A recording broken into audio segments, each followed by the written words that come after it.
I'm a big fan of video games, and I've seen it all, from the ZX81 right through to being a fully fledged PlayStation pleb. And anyone who's seen our next film presentation, The Last Starfighter, will know that it's not a waste of time.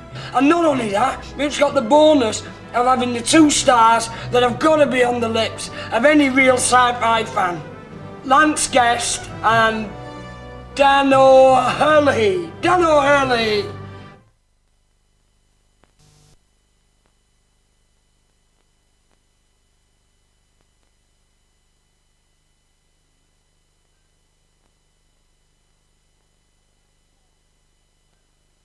That you don't, like bathing and boiling an egg and looking after myself. But anyway, you're proud of your knowledge, so let's give you the chance to prove who's the best out of the lot of you as we present Alien Universe Challenge.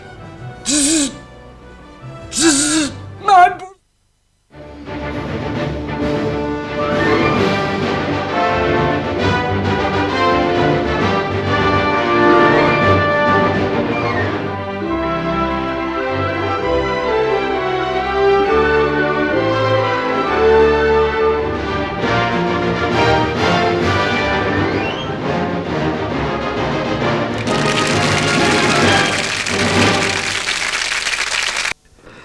toys, broken, but being played with, like they're meant to be.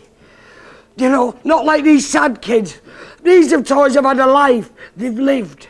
They've not turned up on the Antiques Toy Roadshow, still in the box, because the sad little sod who owned them didn't have any friends to play with. I haven't got friends, but I've got memories. All these busted toys have given me. Yeah, a few months from now, he'll be missing his shoes. But then look what you've got.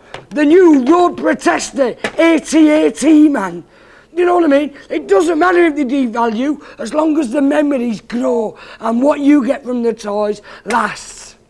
You know what I mean? This one, here, look, missing. Dog chewed it off.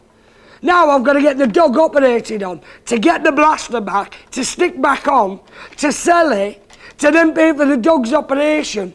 It's a full circle, but it doesn't matter. I mean, the dog dies in the operation. So what? I keep it as it is. I paint it up with nail varnish. That's what kids do. They play with toys. They don't sit around worrying about how they're going to value in a few years. If he goes for the Burton, it doesn't matter. Look, you've got the boot. Okay, hey, a stripper. Look at that, and oh my God, Jabba, you missed it. What was that? What was that? Oh, she was gorgeous. She was gorgeous. And look, I made a little flashlight, little warning if I'm lost at sea. I don't need that bit because it's got shampoo in.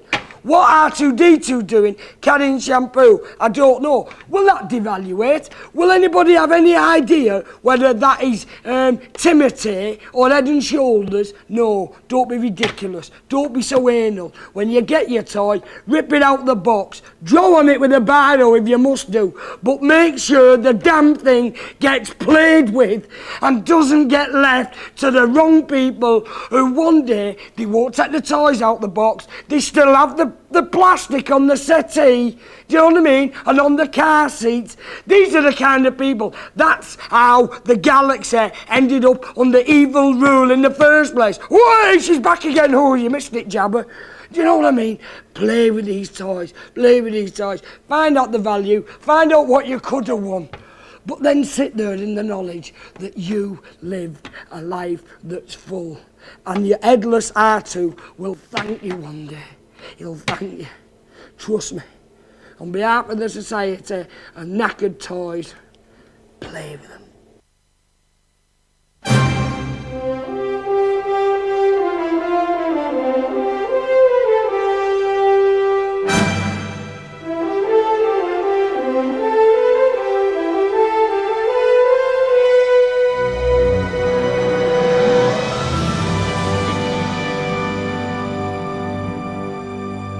So there you have it, Night of the Jedi. A full evening spent in the best company with you, celebrating one man's idea and how it reached out and touched us all and made us realise what's going on outside of this sad and lonely planet of ours. And if you think the fun is going to end now, Don't be afraid. Join me next Tuesday for Destination Moon, where we cover and plot man's travel beyond this planet out to the moon. And then we realise that we're taking our first steps towards one day getting to kick Darth Vader's head in. Fantastic! Innit, love? Have you seen the new film? I feel a bit weird. I fancy her mum now. She does more with her hair and everything. And she changes her clothes. You've been running around for that for the full film. You must be minging. Get a wash, you sad cow. I don't know, you know, maybe she split up from her mum. Maybe they don't have social workers in the Galactic Run Empire. I don't know. She just never seemed to make the effort. But she wasn't bothered because she had Han Solo chasing her, oh, and this and that. What about the Wookiee, eh? Do you never think they were friends before she came along? Best of pals. And she steps in, splits them up. Where's he doing now? Clubbing on his own. A Wookiee, what chance does he stand? None. And that's friends for you.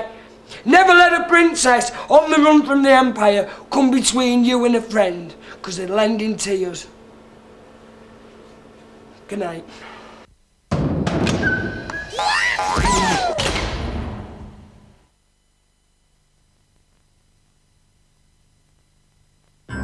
Moonlighters.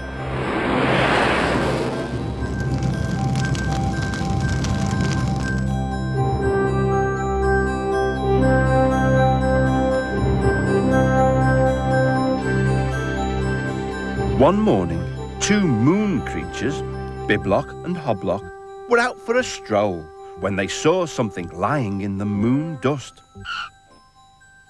Neither Biblock nor Hoblock knew what it could be.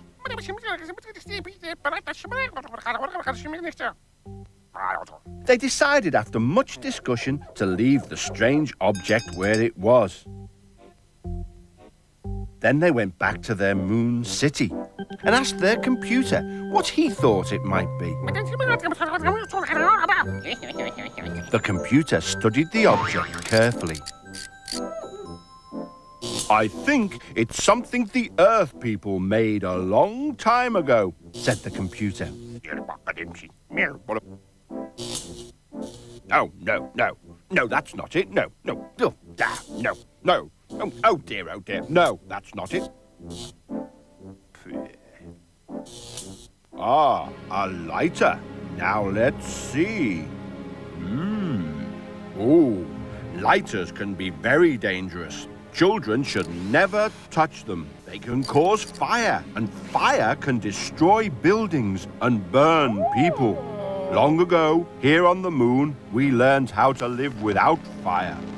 In those days, we moon creatures used to live in cold, dark holes under the ground. Everyone had to use fires to keep themselves warm. Sometimes they didn't work very well. Now we live in a modern moon city, warmed by the sun.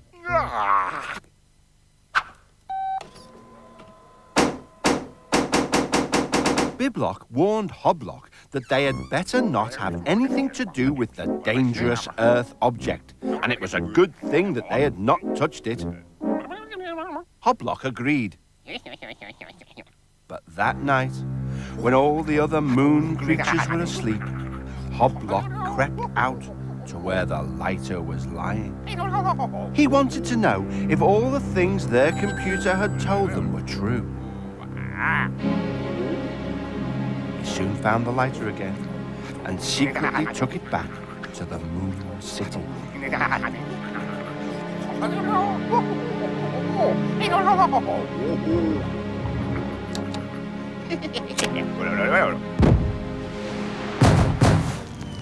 Soon, the whole moon city was ablaze, just as their computer had warned.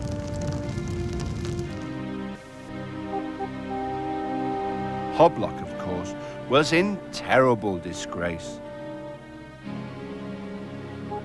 And all the unhappy moon creatures had to return to their deep, dark holes underground. While they rebuilt their moon city, Hoblock was given the job of repairing their computer, something that was going to take a very long time. And because everyone was so cross with Hoblock, they never came to visit him. Except his little sister, Hiblick, who brought him sandwiches every day. And every day, Hoblock repeated the same warning to her. Never play with lighters.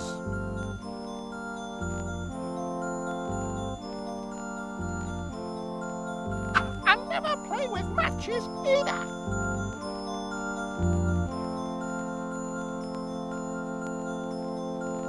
And grown-ups, keep lighters and matches away from children.